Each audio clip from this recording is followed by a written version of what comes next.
She could only press her small hand against the crack under the door and make the sound as loud as a 7-year-old could, a soft, urgent scraping that turned into a whimper, and then a high, thin cry. The tiles outside the bathroom were cool under the maid's slippers, and the sound folded into the house like a foreign language. Marble corridors, orchids, and chandeliers all seemed to swallow it. But Célia heard. She stepped closer, knuckles against lacquered wood, and the cry came again, smaller this time, as if the child were saving the last dry note for someone who would answer. The mansion around them looked like a postcard: golden wallpaper, an arched staircase, a hallway clock with a face like a silver coin. It was the sort of house where people didn't leave fingerprints on the truth. But the sound under the door was blunt and human, and it erased the sophistication. That sound made Célia move with the steady, careful speed of someone who had learned to read the quiet inside a room. "Hey," she whispered, because whispering felt safer than shouting. "It's me. I'm here." There was a pause.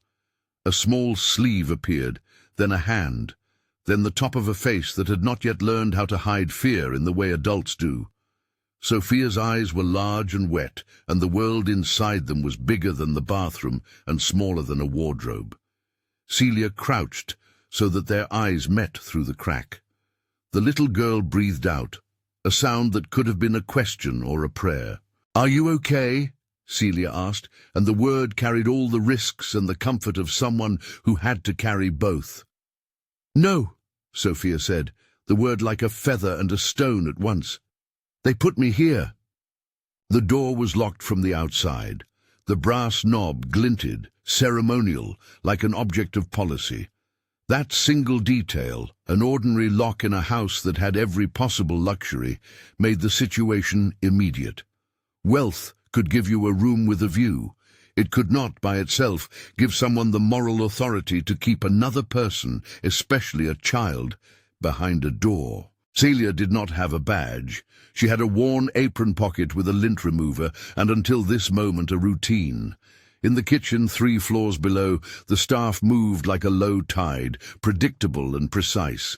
In her mind she ran through what could be true: a child locked in play, a tantrum that escalated, a misunderstanding. She also ran through what she'd seen: Sophia's thin wrists peeking from sleeves, the pale rings under her eyes that couldn't be explained by late study or youth. Experience had taught Célia to read small things, the way fingers trembled when a child asked for bread, how a child's drawing could be both a secret and a map. "Stay there," she said. "Don't move. I'll be right back." She darted toward Valeria's study. The room smelled faintly of bergamot and old paper. Valeria Mendonca's desk was a single, perfect rectangle of mahogany. A leather-bound agenda lay open to an appointment with a dermatologist, the handwriting sharp and exact. Célia moved like someone who had lived in the margins of wealthy houses long enough to know where vain people hid their keys. In books, behind picture frames, in the hollowed chest that held diplomatic gifts. Her hand brushed a ceramic paperweight shaped like a butterfly, Valeria's emblem. Beneath it, a brass key waited like a quiet secret. The key turned in the lock with a familiar little complaint. The door opened, and time compressed into a single slow breath. Sophia clung to her knees, small and shaking, wrapped in a towel that smelled of someone else's linen. Célia gathered the child up like a lost thing, like the last biscuit in the jar. She carried her to the kitchen, where the staff pretended not to see, because pretending was part of a profession that tolerated things up to a certain limit. She brought a bowl of warm soup, the kind that adults used to say was good for a cold, but that felt like sunlight to a child whose stomach had forgotten that regular meals were owed to her. Sophia ate a few spoonfuls, careful, as if the act of accepting sustenance needed permission. Celia's hands were steady. She rinsed the child's face, warmed the towel again, rubbed the tiniest bit of oil into the hair at the nape of the neck. These gestures were quiet salvation, No applause, no brass plaques, but they settled something inside both of them that was crooked. When Sophia was a little more steady, Célia pulled a folded piece of paper from the sleeve of the girl's dress. It was a drawing, a butterfly trapped inside a golden cage. The wings were smeared at the edges, the pencil heavy where the child had pushed too hard. The cage's bars were drawn thick, like someone who had learned early that prison could be made of pretty things.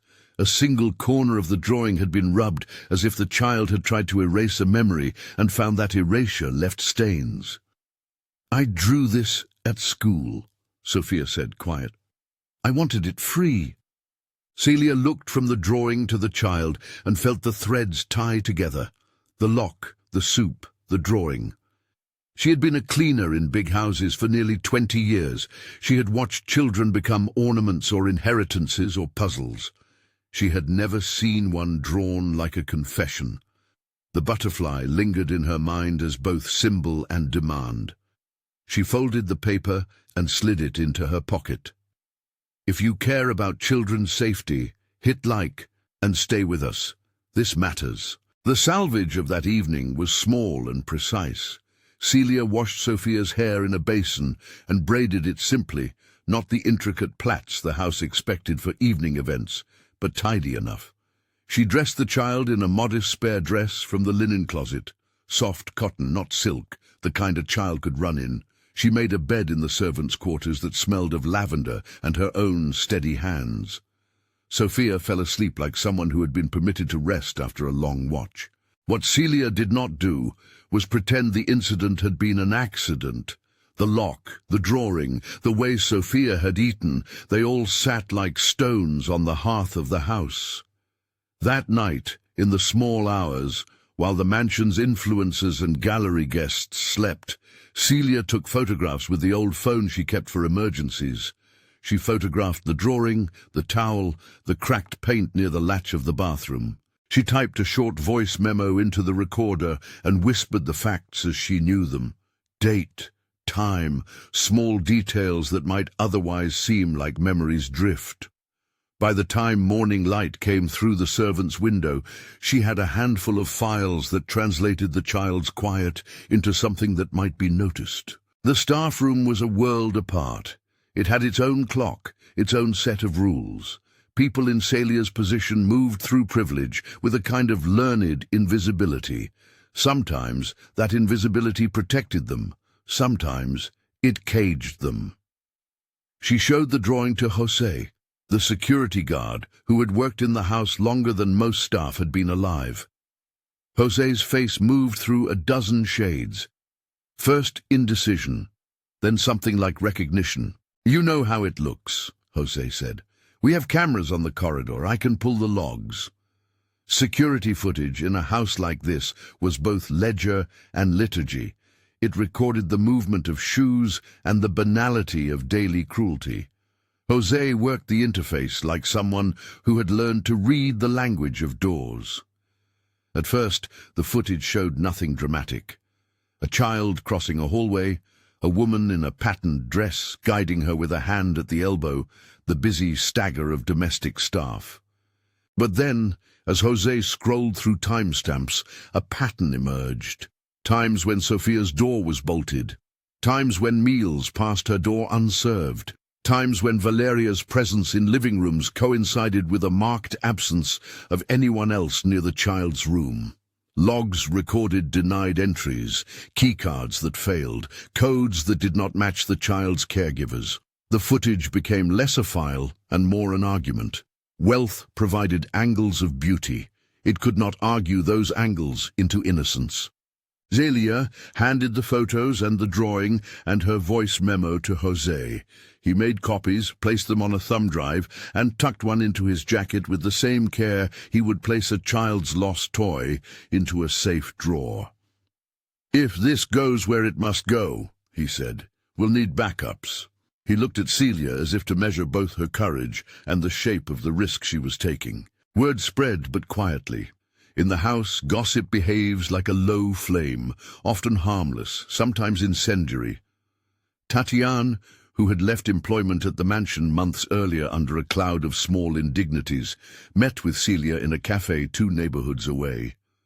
Tatiane's hands trembled slightly as she slid her phone across the table, then withdrew a folder with a plastic sleeve. Inside were photographs Tatiane had taken covertly during her last months. Sophia seated at a table too small for her frame, a half-eaten plate of food cooling. Pictures of marks on clothing that could have been the swirl of play or the bruise of neglect. Tatiane's voice shook. I thought it was private. I thought I had no right. But I kept copies. I kept copies because I couldn't sleep. There is a bitter arithmetic to deciding to stay and to decide to act. Célia thought of the other families she had seen, the children who left a house in a morning like a tray taken away. Sometimes the law moved slowly, sometimes power moved quickly, but the smell of the drawing, the way the child had not fought but had instead been small and quiet, this was not something to be smoothed over with polite conversation. The very things that made Valeria capable of staging a loving family. Charity galas, public photographs of family dinners, Instagram captions that read like confessions of a perfect life, were the same props that could hide the cages inside. Dr. Alberto Ferreira, the pediatrician who had seen Sophia, spoke plainly in a room full of light and white tiles. He had seen malnutrition before, the slow unraveling that a body makes when it is ignored. He knew how a child's energy mapped to what and when she ate. His report was clinical, a chart showing low iron levels, weight below expected percentiles, indications of intermittent neglect in the recorded history of appetite and sleep. He avoided dramatic words. He provided facts. Her hemoglobin is lower than expected for her age, he said.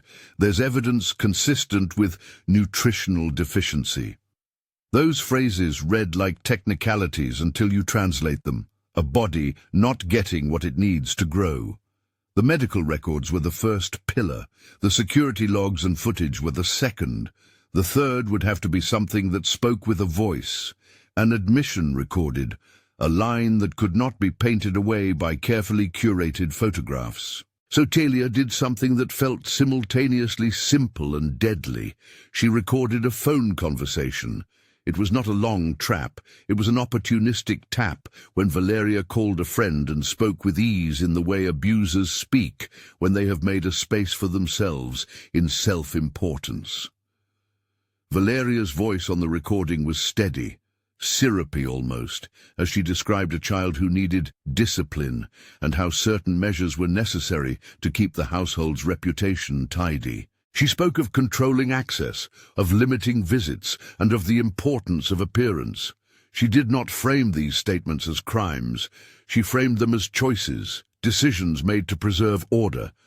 But clipped within the ease of her language was a sentence that, when heard alone in a courtroom months later, would sound like an axe falling.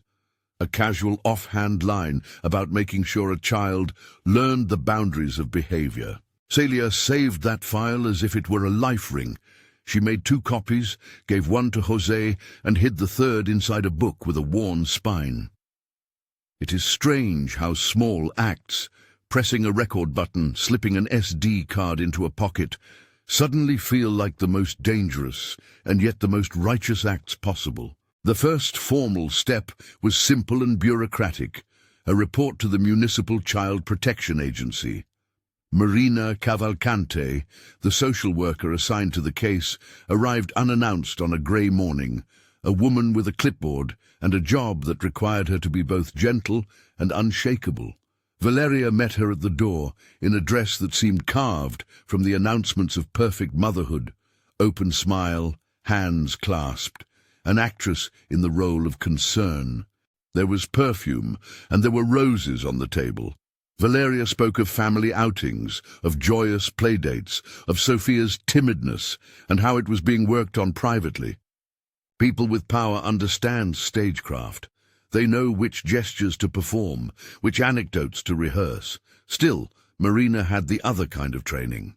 She was trained to notice discrepancies, the tiny seams that show when a performance is stitched too quickly. She asked for permission to see Sophia alone. Valeria's smile faltered for a microsecond, a crack like a hairline fracture, enough for someone looking closely to see. The private meeting between Marina and Sophia was brief but instructive. Sophia answered questions in small fragments, sometimes with the child's reflex to protect adults by obscuring the truth. Still, she drew another butterfly during the interview, this time with the bars thinner and a space around the wings that looked like hope. The drawing served as a quiet language. Marina noted it down. She walked back out into the living room, and the smile returned to Valeria's face. But now there were edges. Marina recommended a follow-up and, crucially, took Sophia's medical file and the initial witness statements. The agency opened a case and placed a protective flag on the family file. It was enough to begin the machinery of formal attention, which moves slowly, but with bureaucratic teeth. When the first official steps were taken, the mansion's machinery responded. Valeria moved with the measured indignation of someone who smelled threat in the air and reacted as a person practiced in public relations might. She curated images for staff and visitors, made sure there would be stories ready for casual dinner conversations. She called who she needed to call, arranged a curated afternoon for distant relatives, and made subtle shows of affection toward Sophia in front of others. An overbright laugh, a present opened too flamboyantly, kisses placed in public but withheld where cameras could not capture them. Retaliation did not arrive as thunder and lightning. It came in the more dangerous form of small, inexorable pressure. Célia felt it first in tasks reassigned, additional hours, a night shift without notice, the careful relocation of her few personal items. Then came the rumor mills, whispered accusations on gossip websites, a photograph with a caption that painted Célia as disloyal, a claim that she had been taking things from the house. The tone of the campaign was clinical, insidious and designed to isolate her. "You'll lose everything," Valeria said once, standing too close in the kitchen as knives were sharpened on the counter.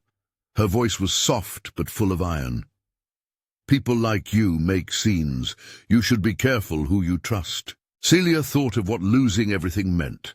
A job, a roof over her head, the possibility of being blamed for things she had only tried to stop.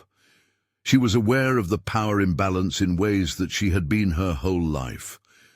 But she also felt something like a moral heating in her chest, a steady, quiet fire that had been lit the moment she'd found the key under the butterfly paperweight. She called Dr. Paulo Mendes, a lawyer who had done small, crucial work for working-class families in the city. He listened with the patience of someone who had seen the legal scaffolding fail those without means, and who had spent his career learning to wedge the law between money and impunity. "We will compile the medical reports, the footage, the witness testimonies," he said.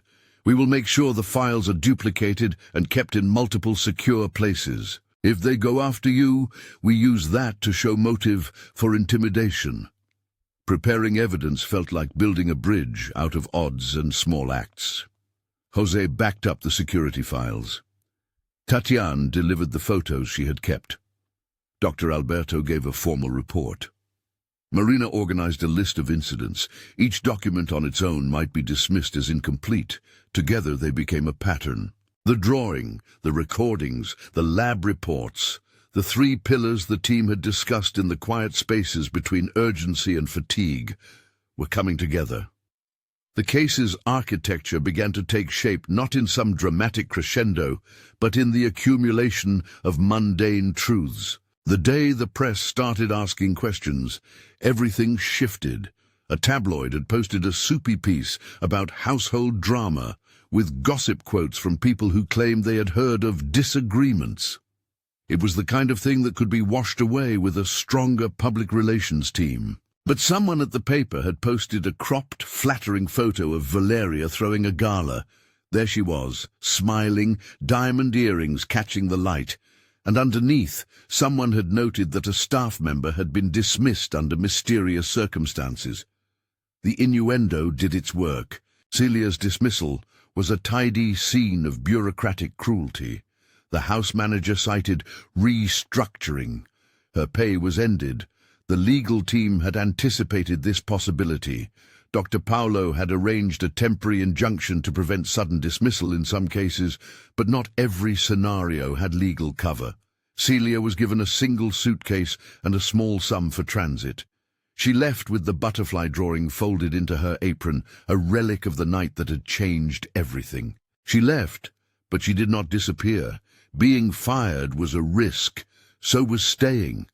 The choice to carry on with the case in spite of the loss of employment was one more measurement of courage. She took a room in a boarding house and kept the phone files backed up on cloud accounts she could not quite trust but needed to use. Threats escalated. Anonymous calls, a car idling outside her building, a smear campaign on social media that accused her of being a troublemaker who was after the family's money. The pattern was familiar from other cases. Isolate the witness, discredit the testimony, and keep the lights of society focused on the fairy tale. There were moments of real fear. Once, a hand reached into the boarding house mailbox and ripped out the few letters she received, turning her solitude into spectacle. Once, a plate was left on her doorstep, a warning, though in what form she couldn't say. She slept with lights on and the phone within arm's reach. But she also had allies. José, who sometimes waited in the shadows when she returned from meetings. Tatiana, who held a steady gaze and brought the next batch of photographs. Marina, who called to check if she had eaten that day. A teacher who agreed to testify about the child's absence from school events. Among the small comforts was the knowledge that Sofia, for now, was safe. The municipal agency had moved her into Casa Esperanza, a child protection shelter that smelled of disinfectant and crayons, and the rare, robust hope that comes from dedicated people. Dr. Letitia, a psychologist there, would later describe the early days as fragile, eating a little more slowly, sleeping with a small toy that had been gifted to her, drawing butterflies with the bars carefully finning. The shelter offered structure and sessions that allowed Sophia to leak into the edges of play, to discover that hunger could be sated without strings attached. Célia made visits when she could. Each walk to the shelter felt like stepping between two soils, one that had swallowed the child into polished rooms, and another that provided practical, trusted care. Sophia greeted her with a quiet ferocity that was both shy and immediate. Children are resilient in ways adults often misname. They can be fragile and fierce in the same breath. As the file grew, so did the pressure. Valeria hired a prominent defense attorney who specialized in reputations and who moved through the legal process like a choreographer of perception. A letter arrived, carefully composed, threatening litigation unless Célia and her allies ceased their allegations. The letter used language designed to fray nerves, defamation, malicious intent, public harm. It was a gambit in the court of public opinion. It was also a sign that the house felt heat. Célia sat with her team in a small office in a legal aid center. The walls were covered with pamphlets about rights and resources, and a kettle boiled on a hot plate in the corner. Dr. Paolo spread out the documents, a folder for medical reports, another for footage logs, a spreadsheet that matched dates to incidents that had looked like nothing on their own. He pointed to the recorded conversation and to José's burned copy of the surveillance backups. "We have to be precise," he said. "In court, they will try to tear these things apart. They will argue about context and implication. We need corroboration for every claim. Medical reports, independent witnesses, the logs. We need to show this is not an isolated incident. It is a pattern." "And the audio?" Célia asked. Her voice made the question into a map, a place they might travel and not return. "The audio will be decisive if we can authenticate it," Dr. Paolo said. "We will need chain of custody details, a lab to verify timestamps, and ideally a witness who can say when and where the recorded conversation took place. If it plays in court the way we expect, it will change the trajectory. The safety of witnesses was threaded through every plan. Jose agreed to testify about the backups he had made. Tatiana agreed to present her photos. Marina promised to produce her official notes from the initial visit. Dr. Alberto signed the medical forms that would sit like a quiet technical indictment. But building a case is only part of the story. There are intangible costs that do not fit into folders. Nights when Célia woke, thinking of the child alone in the bathroom, morning coffee tasted of iron, and the smile of the house seemed forever to have two faces. There were moments of isolation, friends who kept a polite distance because their own lives were safer in the well-lighted parts of town. There were, too, moments of grace. Neighbors who left fruit at her door, the shelter volunteers who hugged her in public as if to make her bravery visible. When the first formal allegation reached the family's lawyer, Valeria's response was a practiced cascade of indignation and control. She arranged for carefully framed photos in glossy magazines, family brunches, a picture of Sophia in a lavender dress with a cake. The household's PR effort framed the narrative thus, a loving family subject to the machinations of a disgruntled former employee. It was a strategy of displacement. Turn the story of a child's isolation into a narrative about a worker's grievance, then bury the child under that headline. The world, accustomed to choosing the face of an argument, often follows the loudest frame. Célia watched this with a new kind of attention. She had no glamorous interviews to give. When journalists called, she declined. There was a method to silence. Speaking publicly could be used against her in ways she could not afford. She handed the legal and the practical to those who could hold it and preserved her energy for the things no lawyer could file. The steady, simple acts of visiting a child, making sure the evidence was safe, catching a lie before it spread. Yet even with preparation, fear never fully left. There is a quality to the anxiety of those who stand in opposition to power. It is less the fear of immediate harm and more the dread of being flattened by a system designed to preserve facades. Célia imagined the day when the files would be laid out in a court, footage, reports, a voice recording, and a judge would listen. She imagined Valeria sitting in a chair that was, outwardly, the same as before, but where the light would no longer find the same angles to flatter. She imagined the child in the courtroom, and how much courage that would require for someone so young. For the time being, the work was accumulation. Compiling, verifying, protecting. The small breakthroughs mattered. A pediatric lab confirmed the timestamp on the blood work. A forensic technician verified the metadata on the audio file. Jose produced a copy of the security log that bore in boring columns the pattern of denied access. Tatiana's folder of photographs included dates that corresponded with the logs. The pattern tightened. And yet there was a human story threaded inside the data. A child whose fingers fit through a crack in a door and who had learned to make sound enough to be heard by someone with the courage to answer. The butterfly drawing was reproduced in 2x2-inch prints, tucked into folders, and sometimes Célia took it out and looked at it, the pencil strokes carrying both the weight of smallness and the gravity of petition. One night, in the boarding house, Célia dreamed of butterflies. She dreamed of cages that opened softly and of wings that seemed not fragile, but certain. When she woke, the dream lingered like a prayer. She turned on her phone and checked the files. No new threats that night, no new smear stories. The case moved slowly, the way gravity moves, inevitable and exacting. She folded the drawing and placed it in a notebook beside the contact numbers of allies. And just when the momentum felt like it might tip toward a public reckoning, another pressure arrived. An injunction from Valeria's lawyer demanding that Célia cease communications with the press and refrain from posting anything about the family online. The letter used the language of law and threat. It was meant to intimidate and to draw mistakes from the weary. Célia read it twice, then placed it between 2 pages of her notebook and kept going. She had, by now, learned a private arithmetic. For every shove of power, there was an equal measure of small, stubborn resistance. For every smear, a testimony. For every dismissal, a backup. For every locked door, a key. In the weeks that followed, the file expanded into something that could no longer be ignored.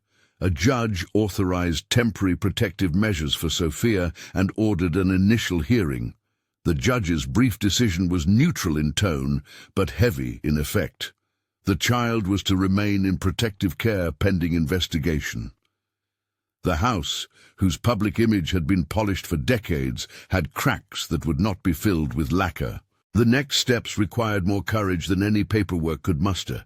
They required walking into a courtroom where velvet chairs smelled of history and people in suits, some hired to defend reputations, others sworn to protect the vulnerable, would position themselves like chess pieces. They required a child who had already learned that adults sometimes make choices that don't protect them. Célia was not naive about the danger. She had seen in small ways how power could push and shove, and if left unchecked, could change a story not by proving innocence, but by making the witness small. She had also seen how evidence, patient and well-kept, could pierce a polished facade. The case would not be a single dramatic moment. It would be a series of small, exacting moves. On a clear afternoon, as light cut through the courthouse windows and dust motes spun like tiny constellations, the first legal motions were filed. The notification arrived on a paper that bore stamps and legalese. People who had been mere names on a page became faces and testimonies. The files were heavy in Dr. Paulo's hand. He looked at Célia and said quietly, "We have enough to be dangerous." She held that phrase like a talisman. There was danger in the way change always carries risk. Danger to reputation, danger to safety, danger to comfort, but there was also possibility. If the files held, if the audio played with the clarity they expected, then the child could be moved out of a life that had been strangled by invisible rules. The legal process could be a scalpel. That night, before another round of paperwork, Célia sat on the small bed in her rented room and took out the drawing again. She smoothed it with a finger and thought of Sophia, asleep at Casa Esperanza, of the thin bars of the first sketch and the open spaces of later ones.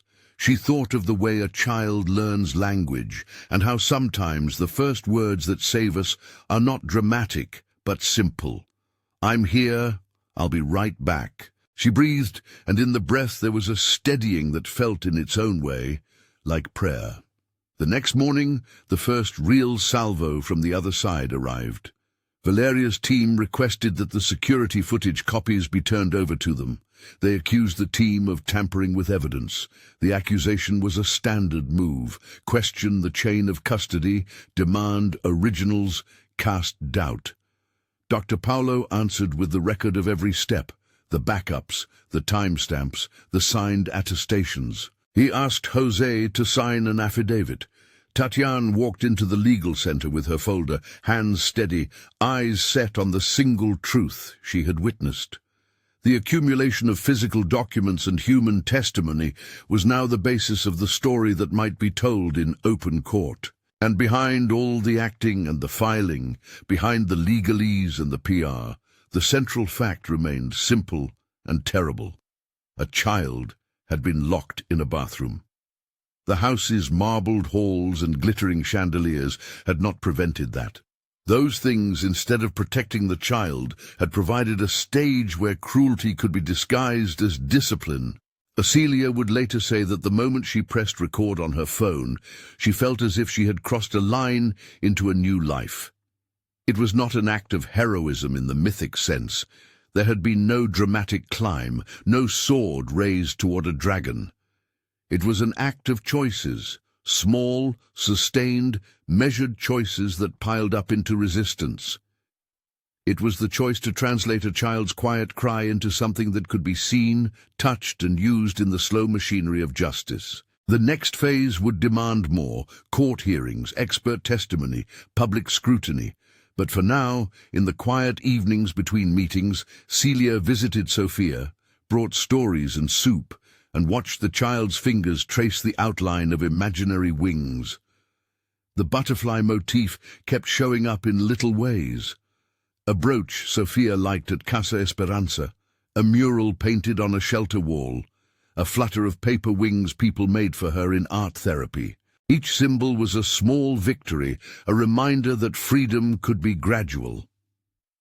One afternoon, as Célia sat with Sophia in a courtyard of the shelter, a breeze lifted the pages of a small sketchbook and a painted paper butterfly landed near them. Sophia reached out, touched it, then looked up at Célia with the kind of trust that is not all or nothing but a series of offerings. "Will they make me go back?" the child asked, and the question was raw and real. "No," Célia said, and the word held what preparation and allies had already purchased. "We'll keep you safe. I promise I'll be here." Promises in the mouth of an ordinary woman can be fragile, but they are also the things that set a course.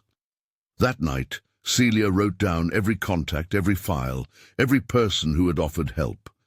She slept with the phone beneath her pillow, not out of paranoia, but out of a responsibility that had grown into her bones. The story was no longer just the hush behind a bathroom door.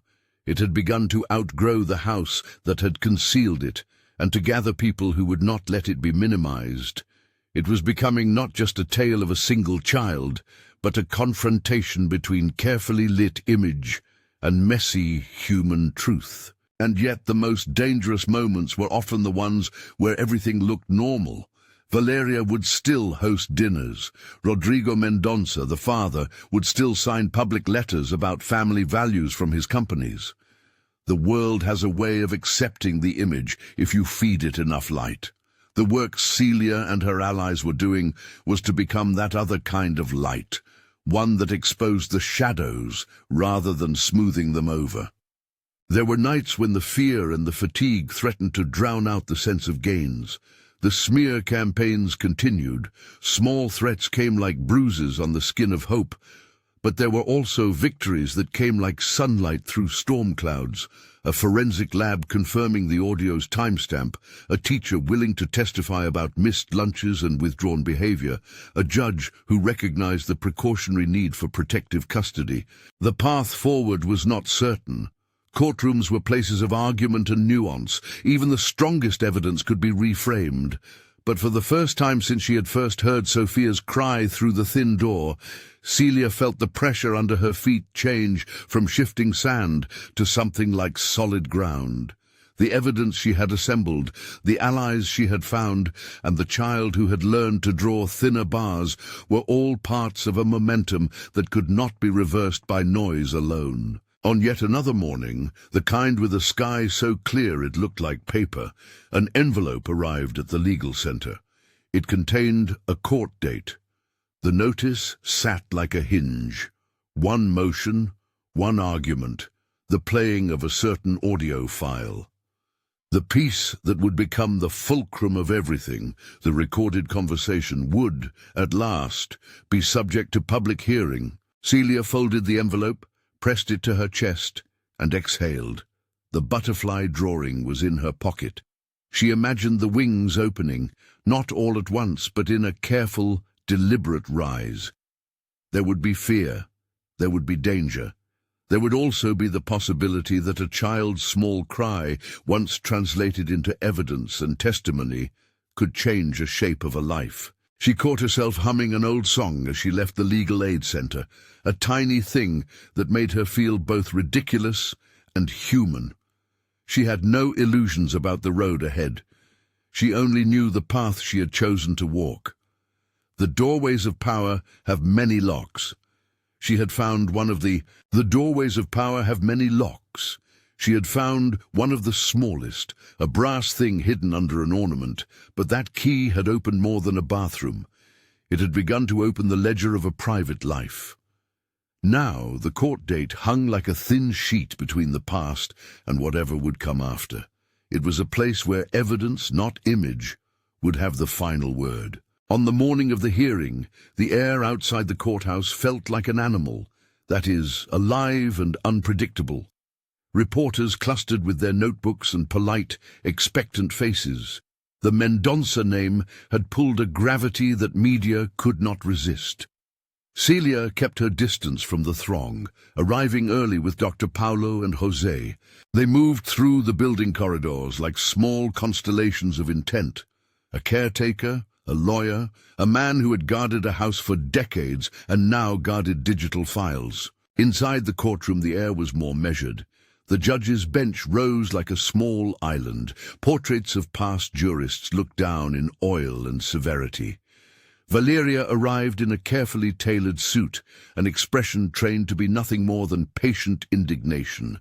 Her defense counsel had prepared a tableau intended to convince the room that a night at the drawing was a grievance manufactured by a resentful employee. Rodrigo Mendonça sat a little apart, his schedule emptied for the day, though his eyes darted between camera flashes and the child seat where Sophia might be brought. The prosecution's table was a study in quiet competence. Dr. Paulo's folders neat, each file labeled with a type of evidence: medical, surveillance, witness, audio. Marina from the Child Protection Agency sat with a notebook open, her pen ready for the ledger of things children say that adults must listen to. Dr. Alberto, the pediatrician, adjusted his glasses in preparation to explain charts in plain language. Tatiana and José were present, their faces taut but determined. When the judge called the court to order, the room fell into a kind of pressure that made every small motion feel consequential. The lawyers moved like chess players. Their pieces were testimony, signed affidavits, and the small, ordinary artifacts of proof that have a way of becoming decisive. The audio, when Dr. Paulo asked for it to be played, was cued in a file whose existence had been the subject of many pre-trial motions. A forensic analyst had verified metadata, a stamped digital trail that would be explained to the court in the methodical voice of someone who speaks the dialect of machines. The defense would argue context, they said. Intention, they said. Yet a voice recorded, speaking plainly, unembellished and casual, often did not need context to reveal character. The clip began, unadorned. Valeria's voice, familiar from glossy videos of charity galas, discussing household order in terms that, outside the salon of a billionaire's living room, sounded like decisions about a small body's access to food and company. She said the word discipline with an ease that was alarming. She spoke of restricting access and of boundaries in a way that, to a legal ear, suggested intent and pattern rather than momentary sternness. The most telling fragment, the one Dr. Paulo had preserved and which the files assured was authentic, contained a line about ensuring a child learned the boundaries of behavior by limiting who could enter the room. For a moment, the courtroom was the world reduced to a single hinge. This sentence. The defense counsel rose and objected to interpretation, to tone, to any claim that the phrase in the clipped file contained criminal admission. The judge listened, attentive to procedure and to the heavy human fact at the room's center, a child's safety. Then José took the stand. His voice was lower than the microphones expected, but it carried a weight from years of watching doors and noticing small things. He described backup drives, explained the process he had followed with a careful, almost ritual precision, and confirmed that he had preserved original footage and metadata.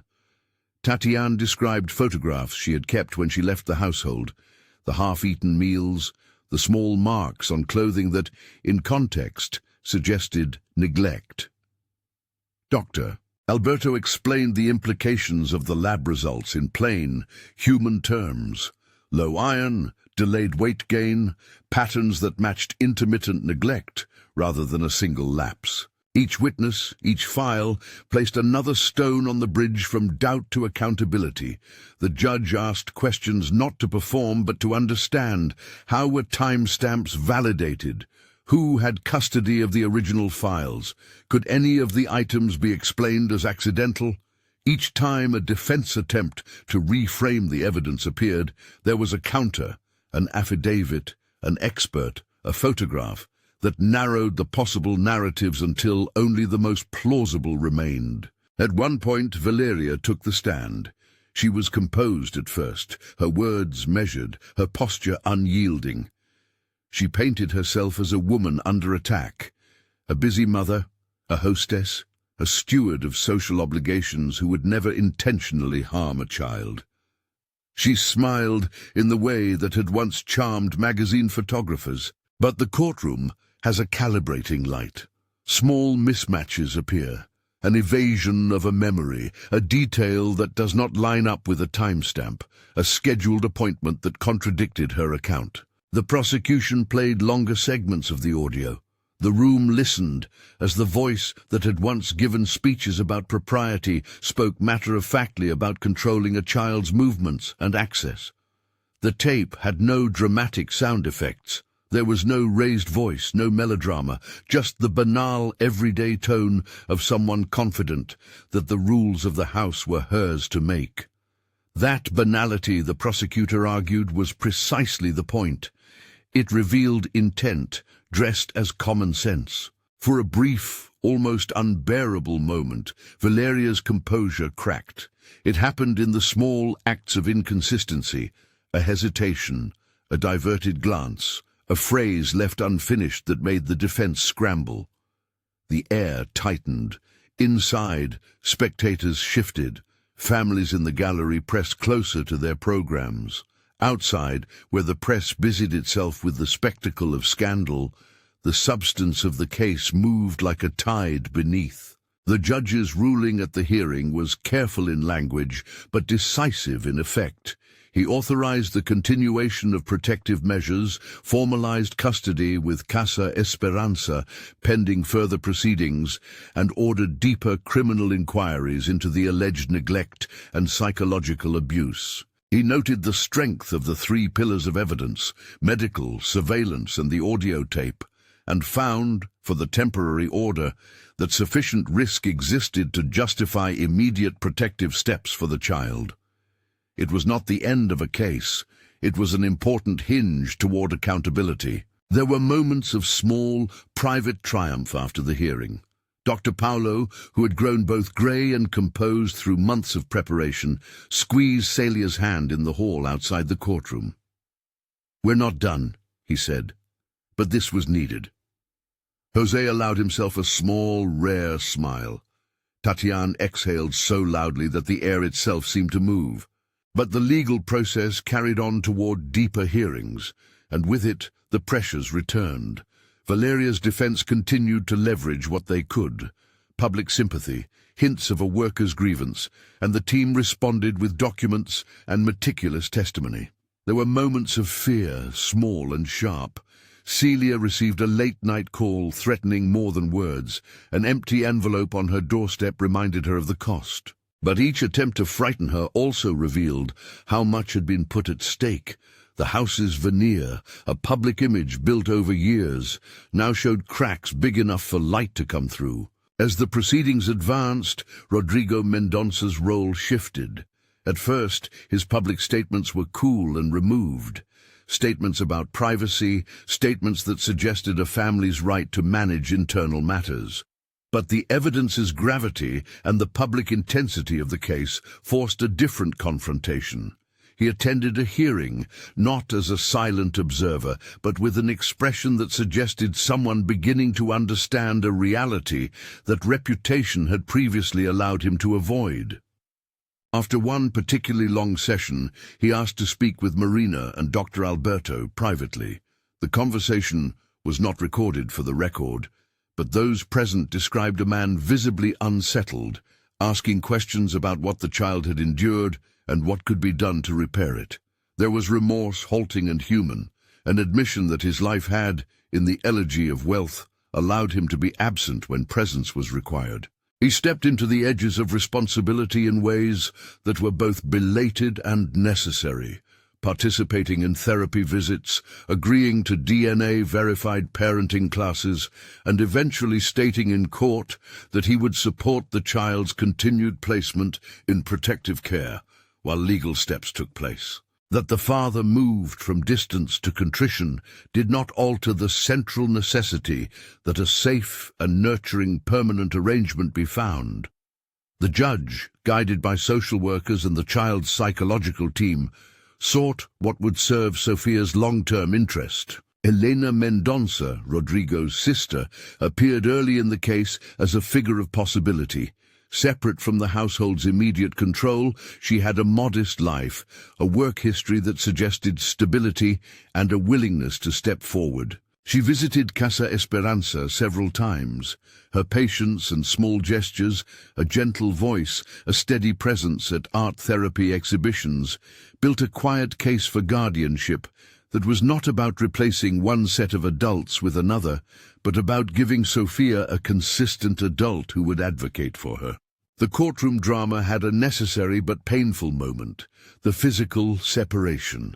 On the day, staff from protective services escorted Sophia from the Mendonça residence to the shelter. The scene was reverent and careful. Célia's presence at Casa Esperanza that morning was part of the ritual of caregiving. She hugged Sophia, voices low, promising to stay in her life even as the girl moved from one home to another. The little hand that had once pushed against a crack in the bathroom door now clutched a small paper butterfly sewn onto a blanket by volunteers at the shelter. It was an emblem of both constraint and the possibility of release. There was grief in that separation. There was also relief. For Sophia, the shelter offered a schedule where meals were reliably timed and professionals who knew how to transform small acts into new habits of safety. Dr. Leticia, the psychologist assigned to her case, described therapy as incremental work, trust built in the rhythm of repeatable care, the slow unspooling of fear through play, the relearning of pleasure as something permissible rather than something earned. Under Dr. Leticia's care, Sophia first allowed herself longer meals, then longer smiles, then the messy courage of having friends in supervised play sessions. Meanwhile, legal momentum gathered. The prosecution widened its ambit, and an indictment was prepared. Documentation was threaded into a narrative that framed not a single incident, but a pattern of control, neglect, and psychological coercion. The defense continued to argue alternative interpretations, but in the court of law, the accumulation of disparate details, an audio file, a nurse's chart, a security log, had a way of knitting themselves into something humanly compelling.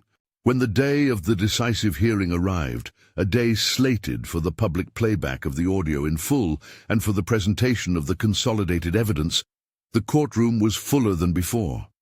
People with no direct claim on the matter filled some of the bench seats. Social activists, journalists, neighbors who had once seen photographs of the family in public spaces and wondered what unseen life might be like. The press had transformed curiosity into a kind of public pressure. Some of that pressure was useful, a way to remember that a child's well-being should not dissolve into private PR statements. The audio played again, this time in a different context, with expert testimony explaining the integrity of the file and its timestamps.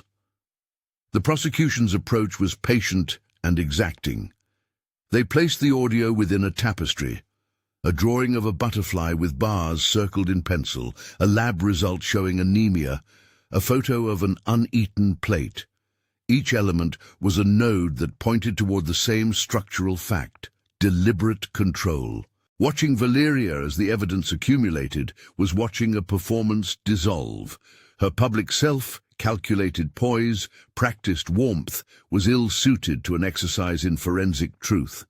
She attempted to explain away the words on the tape, to assert taken out of context defenses, but the metadata and the corroborating witnesses placed the conversation firmly in a rhythm that suggested consistent practice rather than a single misjudgment. The prosecutor's cross-examination was quiet but relentless, exposing holes in the defense's narrative until the room felt, in a measured way, like room for the truth. When the judge rendered a final decision on matters of custody and legal consequence, the language was sober but consequential. He terminated Valeria's parental rights and ordered criminal proceedings to proceed, noting that the evidence demonstrated a pattern of neglect and coercive control, warranting further inquiry and potential criminal sanction. He officially placed Sophia under the guardianship of Helena, with the state's protective oversight continuing until a long-term plan could be fully settled. The judge's words shifted the immediate geometry of the girl's life and signaled accountability at a level the team had hoped for. Valeria's response in the aftermath was an amalgam of shock and controlled fury. The tabloids that formerly celebrated her pivoted. The defense filed appeals and threatened countersuits.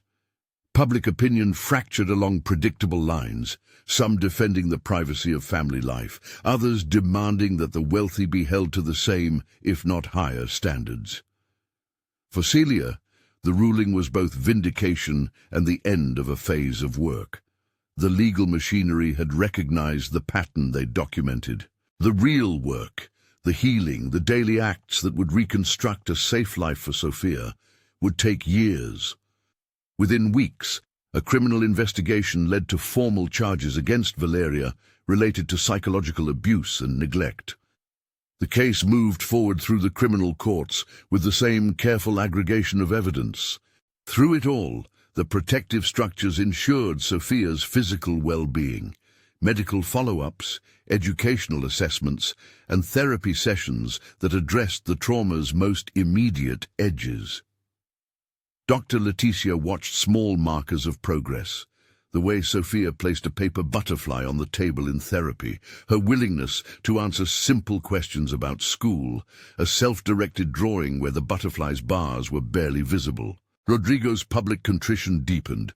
He sat in hearings, testified about the pressures of his life, and accepted that absence was not an acceptable excuse. He participated in programs the court required, and privately he began to rebuild a relationship with his niece by supporting Helena's guardianship financially and through consistent visitation plans. Celia's life also transformed. The cost of her courage had been high, a fired job, threats to her safety, the social ostracism that powerful interests can orchestrate. But in the wake of the court's rulings, her sacrifices were recognized not merely in sympathetic headlines, but in concrete support. A local non-profit offered legal aid and temporary work that respected her commitments to the case. Friends she'd considered distant returned with care packages and offers of shared rides to hearings. Social media, once a vector for smear, bent in some spaces towards support. Donors appeared for the shelter and for causes that advocated for domestic workers' protections. It was during these months that the idea of something larger began to take shape in Celia's mind. The problem lay not just in one house, but in a system where visibility and power could shield harm.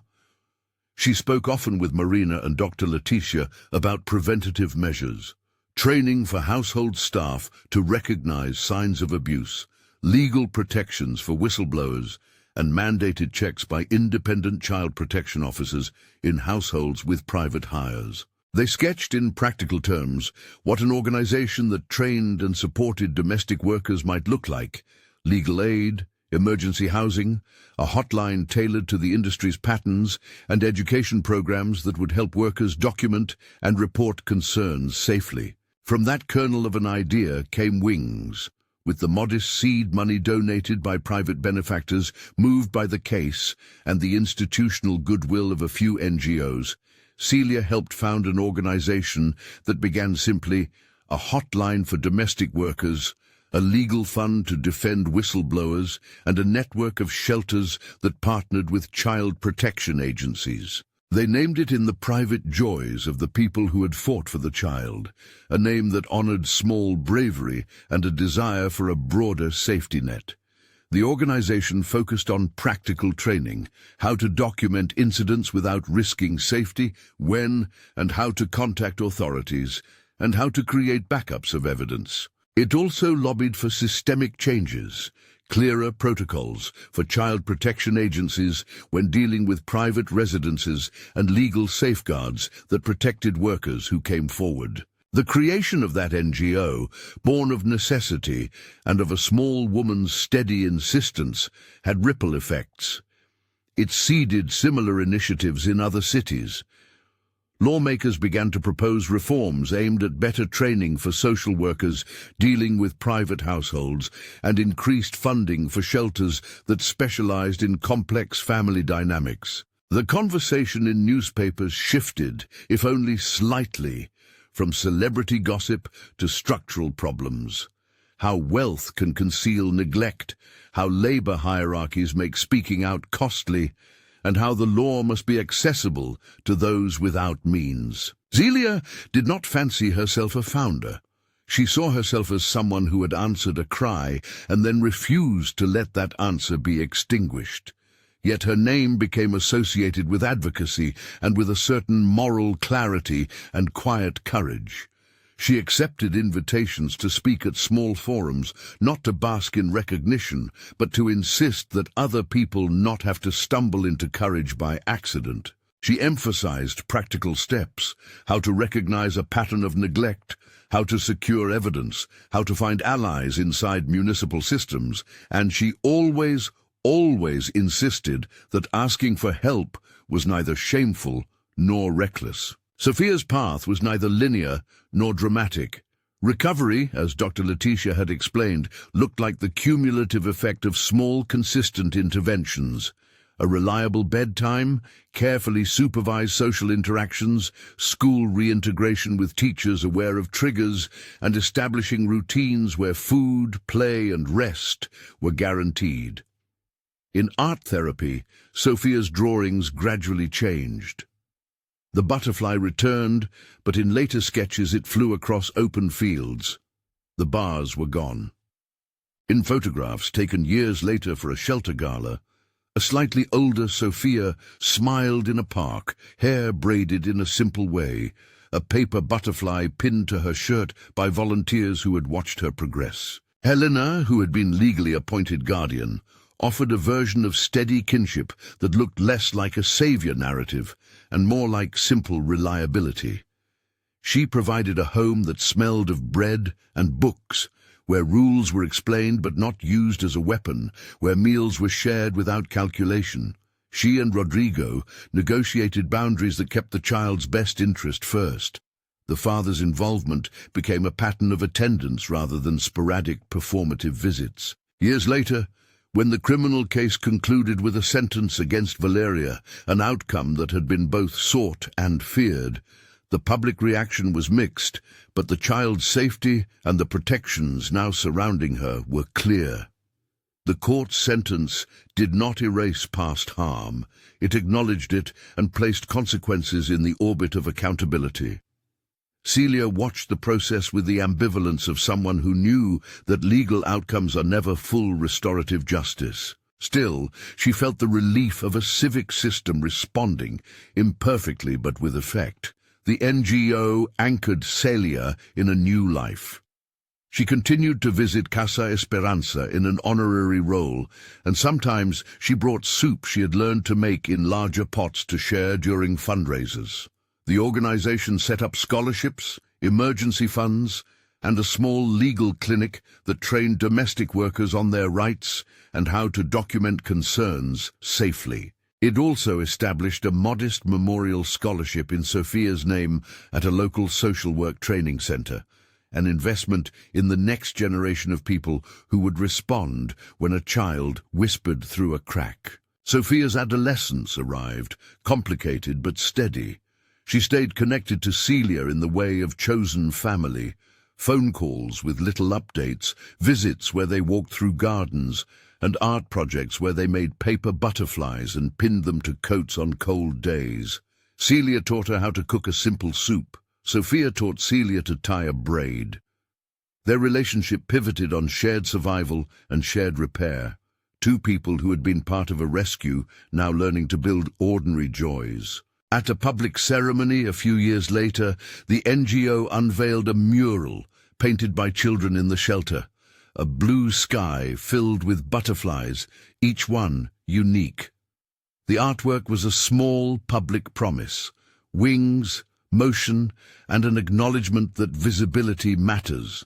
The mural's unveiling drew a modest crowd, volunteers, donors, social workers, and a few members of the public moved by the story. Rodrigo, more steady and quieter, attended and gave a short statement about responsibility. Helena came with Sophia, who spoke briefly about art and about learning that asking for help is not a small thing. Célia stood at the edge, hands clasped, feeling simultaneously exposed and endorsed. Beyond the local victories, the case had a broader impact. Policymakers took notice. There were hearings where the mechanics of private household oversight were scrutinized. New training modules for staff working in private homes were piloted. Child protection agencies piloted programs that ensured anonymous reporting channels for domestic workers. The story had become, in a small but tangible way, a lever for systemic attention. Yet perhaps the most lasting effect was the quiet everyday. Schools more likely to check attendance, neighbors more likely to pay attention to the small signs, and domestic workers who felt slowly that their duty of care came with safeguards rather than penalties. Celia's hotline received calls she could help with immediately, and others that led to larger investigations. Each time she answered, she remembered a small hand against a crack and felt the old, steady resolve. Years after the first locked door, on a bright spring afternoon, Sophia walked through a garden that hosted a small butterfly conservatory fashioned by volunteers. She moved with lightness, carrying a paper sketchbook where butterflies in color spilled across pages. She looked up at the glass dome, where painted wings fluttered in a controlled breeze, real butterflies that had been rescued and reared to fly. A small one landed, improbably gentle, on the sleeve of her jacket. Sophia held perfectly still, and then, with the uncalibrated joy of someone who has learned a certain kind of freedom, she laughed. Célia watched from a bench nearby with Helena and Rodrigo at her side. The three of them had become an odd, chosen constellation of support around a life that had once been small and secret. They spoke little, none of it needed a speech. The butterfly motif, the drawing, the brooch, the mural, had come full circle. What had been a child's confession had become, for many, an emblem of repair. Sophia's case did not end everyone's suffering, nor did it solve every inequity, but it changed the life it was meant to change and spurred others to notice, report, and protect. Célia continued to run the NGO's programs with a stubborn, practical tenderness. Classes for staff, legal clinics for whistleblowers, and emergency grants for families at risk. She insisted on focusing not on sensational headlines, but on systems and daily care. She trained people how to document, how to keep copies safe, how to build alliances with social workers, so that when a child whispered through a door, someone would answer with more than outrage. They would answer with procedure, support, and shelter. On one anniversary of the day Sophia had been heard, the shelter held a small celebration. Children made paper butterflies and set them afloat in a shallow basin. Célia watched Sophia place her paper on the water and then, after a moment, blow so the tiny boat drifted away. The gesture was private and public at once, a letting go and an affirmation that life goes on. As the light faded and the event wound down, Célia felt, for the first time in years, a sense that the world had been nudged toward justice by a sequence of ordinary, resolute acts. She did not imagine every future would be like this. She knew the law could be slow and that systems could fail, but she also knew that documentation mattered, that allies mattered, and that the simplest act, listening, could be the start of everything. If this story moved you, there are ways to help. Support organizations that protect children and provide legal aid for domestic workers. Consider donating to shelters that specialize in complex family dynamics. and subscribe to channels that investigate and tell these stories responsibly so that more people are willing to see and act. The last time the three of them walked through the conservatory, a butterfly lifted from Sophia's shoulder and circled the glass before dropping into a patch of sunlight. It lingered there, wings open, fragile and certain. Célia looked at Sophia and then at the insect and felt the truth of both, that freedom is sometimes slow, that protection is sometimes a long accumulation of small acts, and that courage can be ordinary. An answering to a cry through a crack, a key turned beneath a paperweight, a file preserved, a voice recorded for the sake of a child. In the end, the butterfly flew.